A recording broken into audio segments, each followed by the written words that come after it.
ఎలక్షన్లకు ముందు చాలా బ్రహ్మాండంగా పోరాడినారు. కేవలం ఈ నియోజకవర్గానికి మాధవరెడ్డి గారి ఫేమ్ చూసి ఆ రోజున్న పరిస్థితుల్లో మాధవరెడ్డి గారు అయితేనే ఈ నియోజకవర్గానికి బాగుంటుందని చెప్పి బ్రహ్మాండమైన మెజార్టీ ఇచ్చి నియోజకవర్గంలో ప్రజలందరూ కూడా మనందరికి సహకరించి గెలిపించినారు.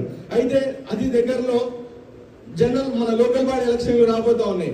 లోకల్ బాడీ ఎలక్షన్లలో మనమందరం కూడా ఆలోచించాల్సిన విషయం ఏంటంటే, మన బూత్ ఎవరైతే డివిజన్ ఇన్ఛార్జీలు ఉంటారో, డివిజన్ ప్రెసిడెంట్లు ఉంటారో, బూత్ ఇన్ఛార్జీలు ఉంటారో, మనమందరం కూడా కష్టపడాల్సిన అవసరం ఉంది. గతంలో మనకేదో మెజార్టీ వచ్చేసింది, అది మేడం చూసి మెజార్టీ వచ్చింది.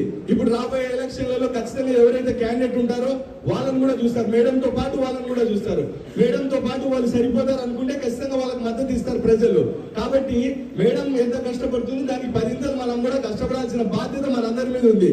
ఎవరు కూడా కేర్లెస్ గా తీసుకొని ఏముంది మేడం చూసుకుంటారో, శ్రీనివాస్ రెడ్డి సార్ చూసుకుంటారు, మనం కార్పొరేటర్లు అయిపోతామంటే మాత్రం అంతకంటే తప్పు ఇంకొకటి లేదని చెప్పి మీ అందరికి తెలియజేసుకుంటూ, నాకు ఈ అవకాశాన్ని కల్పించినందుకు, నగర ప్రధాన కార్యదర్శిగా నాకు ఈ అవకాశం కల్పించినందుకు ఎప్పుడు కూడా ఎల్లవేళలా నేను ఈ నియోజకవర్గంలో మాధవరెడ్డి మేడం అలాగే శ్రీనివాస్ రెడ్డి సార్ ఏవైనా వాళ్ళ సూచనలు, పార్టీ తెలుగుదేశం పార్టీ ఆదేశాల మేరకు ఆ పార్టీకి సంబంధించిన సూచనలు ఏవైతే ఉన్నాయో అవన్నీ కూడా అర్ధరాత్రి కూడా నేను మీకు అందుబాటులో ఉంటానని తెలియజేసుకుంటూ సెలవు తీసుకుంటున్నా.